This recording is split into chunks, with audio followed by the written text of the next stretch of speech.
এখানে শাক বাগানে চলে এসেছি। দেখুন একদম পুরো শাকে ভর্তি। তো বেশ কিছু শাক দেখে তুলে নিচ্ছি। এই শাকটা আপনারা কারা কারা খেয়েছেন অবশ্যই বলবেন।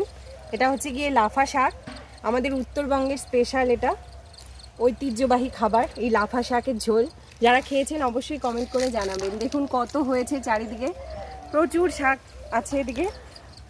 তো আমি আমার মা দুজনে মিলেই তুলে নিচ্ছি, আর সাথে আছে বোন।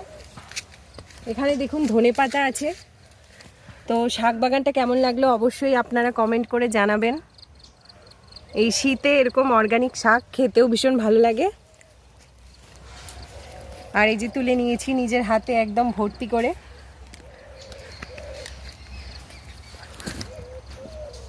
এই যে এখানে আমার মা তুলে নিচ্ছে। দেখাও কি শাক তুললে? এই যে ধনে শাক, নোটে শাক। এই যে নোটে শাক আর ধনেপাতা আমার মা তুলে নিয়েছে, আর বোন